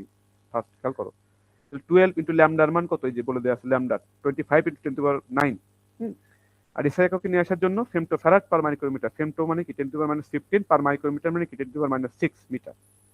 তাহলে এই যে আমি সেকেন্ড ব্র্যাকেট থার্ড ব্র্যাকেট দিয়ে যেটুকু আমি ইনক্লোজ করলাম এইটাই কিন্তু আমি এইখানে এই যে তোমাদেরকে এইখানে দেখাইছি, দেখছো মিলে গেছে না এটার সাথে পুরোপুরি?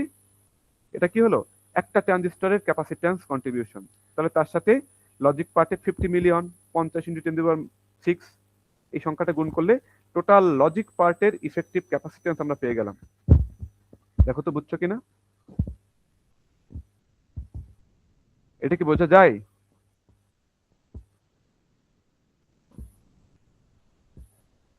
রেসপন্স করো। অনেক ভেঙে ভেঙে বলে দিলাম, ধরে ধরে single single point to point.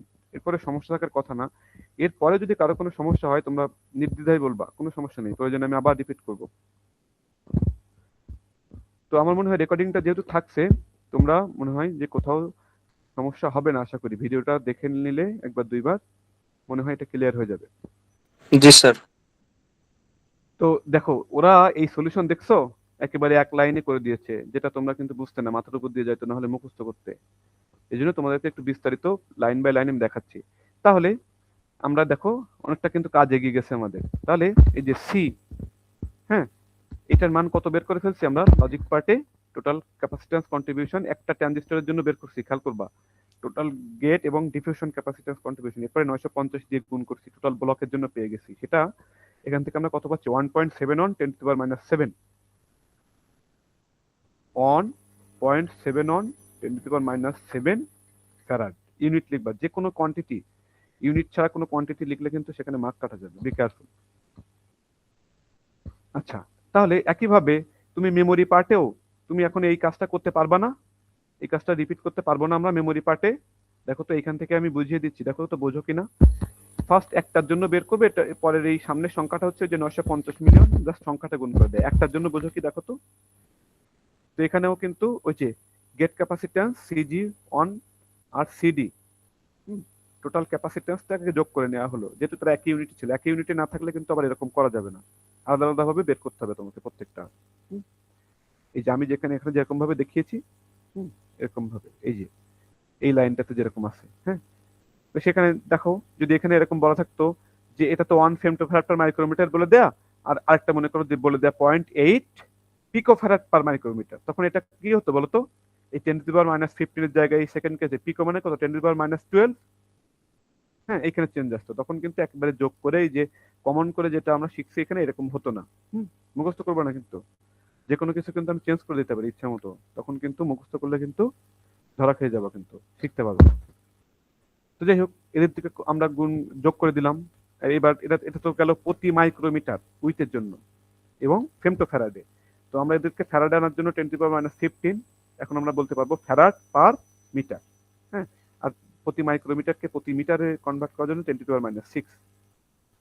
এই এখন আমাদের ট্রানজিস্টরের উইথ তো আর 1 মাইক্রোমিটার না, আমরা আমাদের ট্রানজিস্টরের উইথ গুলাকে বের করে নিয়ে আসছি। সেটা কত? মেমোরি ট্রানজিস্টরের উইথ কত বলো? এখানে লেখা আছে দেখো 4 ল্যামডা। কতটুকু? 4 ল্যামডা। এই জন্য টোটাল ক্যাপাসিট্যান্স কন্ট্রিবিউশনকে আমরা উইথ দিয়ে গুণ করব। প্রতি একক উইথের জন্য বলে দেওয়া ছিল যে এক একক উইথের জন্য ক্যাপাসিট্যান্স কন্ট্রিবিউশন 1 প্লাস 0.8। তাহলে 10 একক বা 100 একক বা আরবিট্রারি যে কোনো ইউনিটের জন্য যদি হয় সেটা গুণ করতে হবে। তো সেই গুণটা আমরা করছি এখানে উইথ 4 ল্যামডা। তো 4 তো সংখ্যা, ল্যামডার মান কত বলো? 25 ন্যানোমিটার। তো 25 into 10 to the power minus 9 metre. সবগুলো একক কিন্তু এসআই একক আনা হচ্ছে, কেয়ারফুল। তাইলে আমরা ফাইনাল যে ক্যাপাসিট্যান্সের মান পাবো সেটার একক আমরা চোখ বুঝে ফ্যারাডে লিখে দিতে পারবো। এই জন্য আমরা এসআই এককে আনছি সবকিছু, নাহলে অন্য এককে থাকলেও আমরা কাজ করতে পারতাম। বাট তখন আবার এই যে প্রত্যেকটা লেন্থ জাতীয় সবাইকে একই ইউনিটে রাখতে হতো। তো এই ধরনের জিনিসপত্র তোমাদের ক্যালকুলেশনে বা কোথাও তোমরা ভুল করতে পারো, এই জন্য সবকিছু তোমরা আগে এসআই একক এনে কাজ করবে। তাহলে এই যে একটা ট্রানজিস্টরের জন্য, একটা মেমোরি ট্রানজিস্টরের জন্য টোটাল ক্যাপাসিট্যান্স কন্ট্রিবিউশন কত এটা আমরা পেয়ে গেলাম। এবার টোটাল ওইখানে 950 মিলিয়ন অর্থাৎ 950 গুণ 10 টু দি পাওয়ার 6 সংখ্যক ট্রানজিস্টর ছিল, সেই সংখ্যা দিয়ে গুণ করলে টোটাল মেমোরি পার্টের জন্য আমাদের টোটাল ক্যাপাসিট্যান্স কন্ট্রিবিউশন কতটুকু এটা আমরা পেয়ে যাবো 1.7 on 10 to the power minus 7। আচ্ছা, এটা তো মনে হয় আমি উল্টা লিখে ফেলছি, এই পাশেরটা actually 1.7 on 10 to the power minus 7 farad. আর এটা একটু কত ওরা আবার একটু দেখে নিই আমরা, কত এটা 2.7 10 টু দি পাওয়ার মাইনাস 8।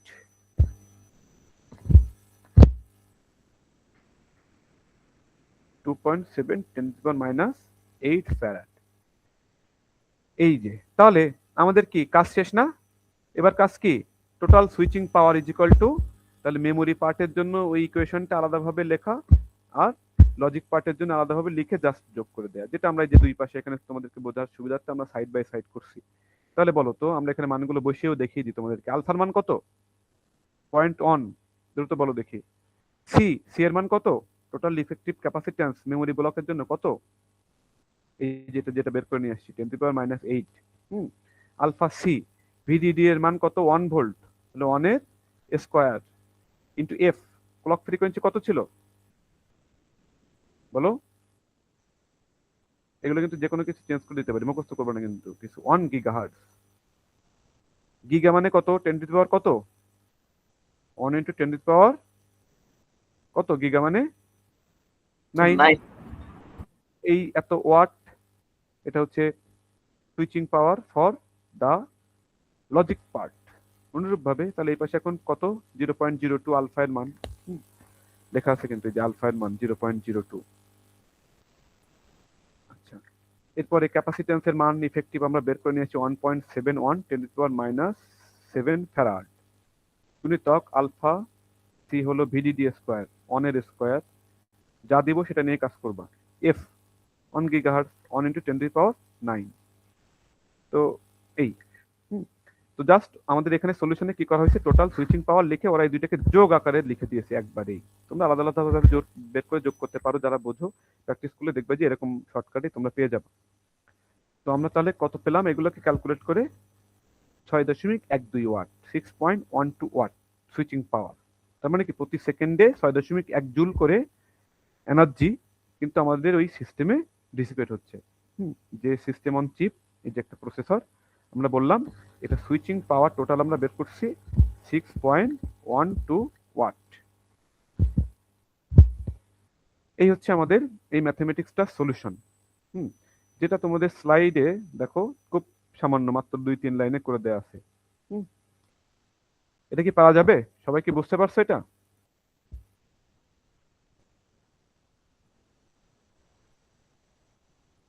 এই প্রবলেমের সলিউশনটা কি সবাই বুঝতে পারছো? আর কোথাও কোনো কিছু রিপিট করা লাগবে? কোথাও কোনো ক্লারিফিকেশনের দরকার আছে? তোমাদেরকে স্যার।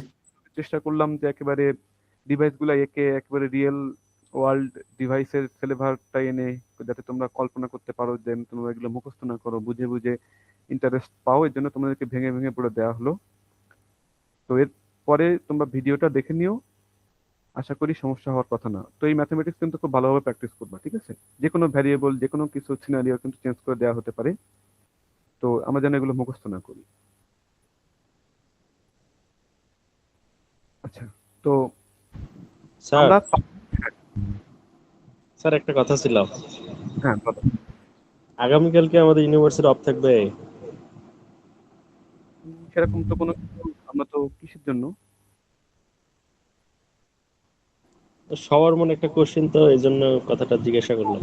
ওখানে কোনো বিশেষ দিন বা কোনো আগামীকাল তো তেমন কোনো কিছু আছে বলে তো আমার নলেজে নাই, কোনো নোটিশে তো আমরা আগামীকাল তো ছুটি না, আগামীকাল অন ডে, ঠিক আছে? জি স্যার, ঠিক আছে।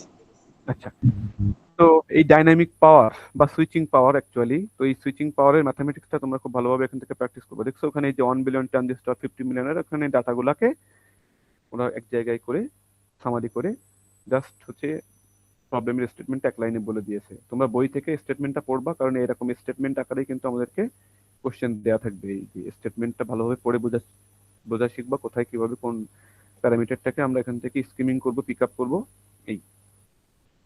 আচ্ছা, তো এরপরে আমরা স্লাইডে 2টা পেজ আছে, আমরা একটু এইটুকু শেষ করি। দেখো, ডাইনামিক পাওয়ার রিডাকশন। তো ডাইনামিক পাওয়ারের মধ্যে কি কি পাওয়ার আছে দ্রুত বলো। সুইচিং পাওয়ার আর শর্ট সার্কিট পাওয়ার। তো শর্ট সার্কিট পাওয়ারটা তো একটা, মনে করো যে একটা অপ্রত্যাশিত, এবং এটা কিছুটা মনে করো যে মানে এটাকে আমরা সহজে এস্টিমেট করতে পারি না। এটা টোটাল ভ্যালুটা আসলে আমরা সহজে এস্টিমেট করতে পারি না, এটা কিছুটা হচ্ছে একটু অন্ধকারাচ্ছন্ন একটা ব্যাপার। তো এটাকে আমরা আপাতত নেগলেক্ট করছি, যেহেতু এটার পরিমাণ খুবই কম। তো ডাইনামিক পাওয়ার রিডাকশন মানে কি, অ্যাকচুয়ালি আমরা কোনটা কমাবো বলতো? সুইচিং পাওয়ার কমাবো। তো সুইচিং পাওয়ারের ইকুয়েশনটার দিকে তাকাও সবাই। সুইচিং পাওয়ার কিভাবে কমাইতে পারি আমরা?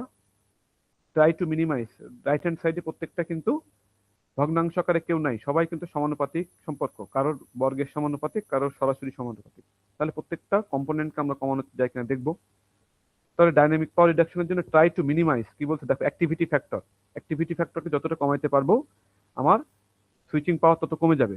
এটা নিয়ে কোনো কনফিউশন আছে? যেরকম দেখছো এখানে যেটা বলা ছিল, মেমোরি ব্লক গুলোকে বিভিন্ন ব্যাংকে ভাগ করে করে, বা আমার হচ্ছে লজিক পার্ট বলো, পুরো সিস্টেমটাকে আমরা যত ব্লকে বা ব্যাংকে ভাগ করে আমরা প্রয়োজনীয় অংশটুকুকে আমরা কাজে লাগাবো, বাকিগুলো যেগুলো কাজ করবে না তাদেরকে আমরা স্লিপ মোডে রেখে দিব, অ্যাক্টিভেট করব না। তাহলে আমাদের ওভারঅল কি হবে বলতো? অ্যাক্টিভিটি ফ্যাক্টরটা ইমপ্রুভ করবে, অর্থাৎ অ্যাক্টিভিটি ফ্যাক্টর কমে যাবে। তাহলে যত অ্যাক্টিভিটি ফ্যাক্টর কমাতে পারবো ততই বেটার। তাহলে অ্যাক্টিভিটি ফ্যাক্টরটা কি হবে? কমাইতে হবে। ক্যাপাসিটেন্স, টোটাল ইফেক্টিভ ক্যাপাসিটেন্স, ওই যে দেখছো ক্যাপাসিটেন্সের মান, টোটাল ইফেক্টিভ ক্যাপাসিটেন্স, যে প্যারাসিটিক ক্যাপাসিটেন্স, বিশেষ করে ডিফিউশন ক্যাপাসিটেন্স গুলোকে আমরা যত কম রাখতে পারবো ততই কিন্তু আমার সুইচিং পাওয়ার কমে যাবে। ক্যাপাসিটেন্স গুলোকে কমিয়ে রাখার চেষ্টা করতে হবে as much as possible. Supply voltage, দেখো সাপ্লাই ভোল্টেজের সাথে দেখছো স্কোয়ারের সমানুপাতিক, এটা কিন্তু খুবই ইম্পর্টেন্ট। সাপ্লাই ভোল্টেজ তুমি অন্যগুলো সব 1 গুণ কমাবা, এই সুইচিং পাওয়ারও কিন্তু 1 গুণ কমে যাবে, হ্যাঁ, বা 2 গুণ কমাবা অন্যগুলো, এগুলো 2 গুণ কমবে। বাট ভিডিডি এর স্কোয়ার আছে, তার মানে কি পাওয়ার সাপ্লাইয়ের ভোল্টেজ তুমি যদি 2 গুণ কমাও, সুইচিং পাওয়ার 4 গুণ কমে যাবে, 4 ভাগের 1 ভাগ হয়ে যাবে। পাওয়ার সাপ্লাই যদি তুমি 4 ভাগ কমিয়ে ফেলো, তাহলে এটা 16 ভাগের 1 ভাগ হয়ে যাবে। এটা অনেক ডমিনেটিং একটা ফ্যাক্টর। কিন্তু আমরা কিন্তু ইচ্ছা মতো আবার সাপ্লাই ভোল্টেজকে কমাইতে পারবো না। সাপ্লাই ভোল্টেজ কমাইলে আমাদের ড্রাইভ কারেন্ট কমে যাবে, আবার আমাদের সিস্টেম স্লো হয়ে যাবে আবার। তো পাওয়ারের একটা ব্যাপার স্যাপারও আছে, এই জন্য এটাকে এখান থেকে একটা অপটিমাইজেশনের ব্যাপার, আমাদের ইঞ্জিনিয়ারিং করার একটা ব্যাপার আছে। সিস্টেমের অ্যাপ্লিকেশনের উপর ভিত্তি করে আমরা ভিডিডিটাকে চুজ করব, সব দিক ব্যালেন্স করে। ফ্রিকোয়েন্সি, দেখো ক্লক ফ্রিকোয়েন্সি যত বেশি ফ্রিকোয়েন্সিতে সুইচিং হবে, যত ক্লক ফ্রিকোয়েন্সি, ক্লক যত ফাস্ট হবে, ওই সিস্টেমের ট্রানজিস্টরগুলো তত বেশি সুইচিং হবে। তার মানে তুমি বুঝতেছো সুইচিং পাওয়ার বেশি ডিসিপেট হবে। বাট ফ্রিকোয়েন্সি কমাইলে আমার সিস্টেম স্লো হয়ে যাবে না আবার, বলো তো, পারফরমেন্স লো হয়ে যাবে। এই জন্য ক্লক ফ্রিকোয়েন্সিটাকে আমরা পাওয়ার এবং ক্লকের ব্যাপারটা মাথায় রেখে আমরা ক্লক ফ্রিকোয়েন্সিটাকে চুজ করবো। এটাকে কিন্তু যেই ক্লক ফ্রিকোয়েন্সি কমিয়ে দিলে সুইচিং পাওয়ার কমে যাবে, এটাকে কমিয়ে দিলাম, বাট আমার সিস্টেম তখন স্লো হয়ে যাবে, অনেক ধীরে ধীরে কাজ করবে। ঠিক আছে, তোমার ফোন, তুমি এখন যে প্রজন্মের ফোন তোমরা ইউজ করো, তো এই ফোনগুলা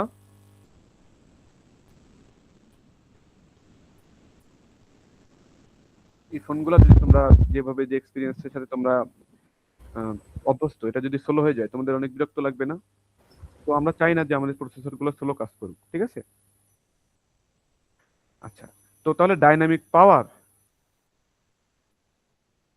কিভাবে মিনিমাইজ করা যাবে, এটা ক্লিয়ার সবাই?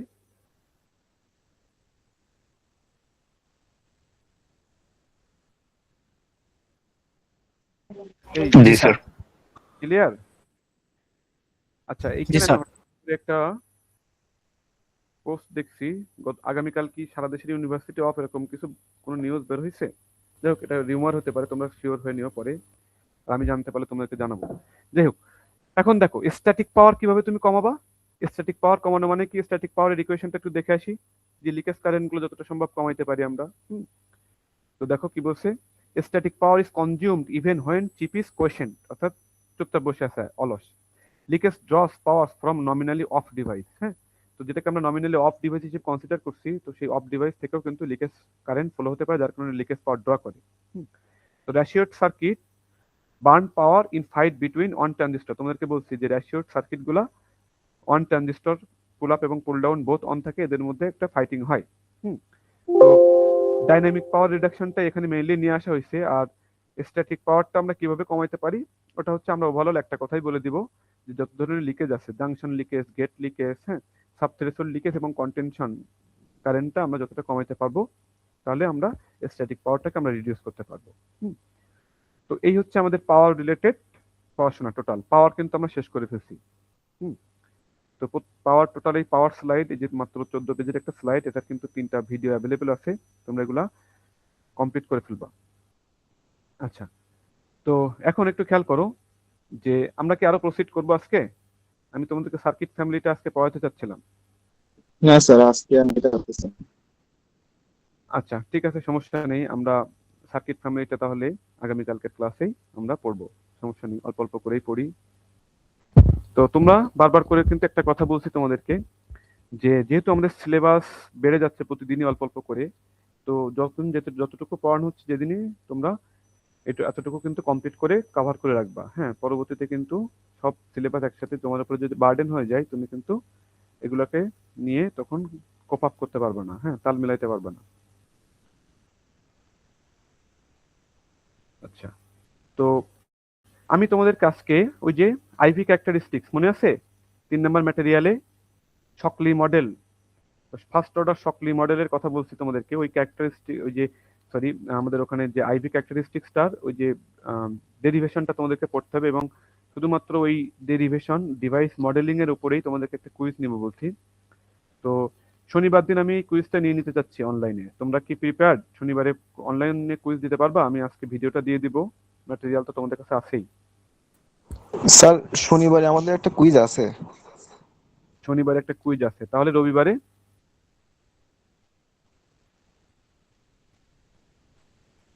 জি স্যার, রবিবার নিলে ভালো। স্যার সোমবারে দেই স্যার, রবিবারে আমাদের আরো অ্যাক্টিভিটি আছে।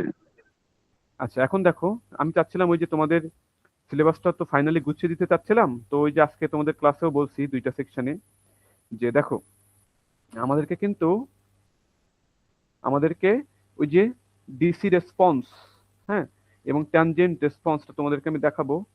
তো সেখানে কিন্তু আমাদের ওই যে তোমাদের এই তিনটা যে region, cut off linear saturation, হ্যাঁ, এই যে আইভি ক্যারেক্টারিস্টিক্স এর এই নলেজটা থাকলে তোমাদের ওটা বুঝতে একটু সুবিধা হতো, এর জন্যই বলছিলাম আর কি। তো আমরা দেখাচ্ছে শনিবারে হয়তো আমরা শনি রবিবার নাগাদ হয়তো আমরা ওই যে 4 নাম্বার ম্যাটেরিয়ালের ওই আইভি ক্যারেক্টারিস্টিক্স, সরি হচ্ছে তোমার যেটা বললাম ডিসি রেসপন্স ট্যানজেন্ট রেসপন্স, এটা পড়াতে চাচ্ছিলাম এর জন্য আর কি।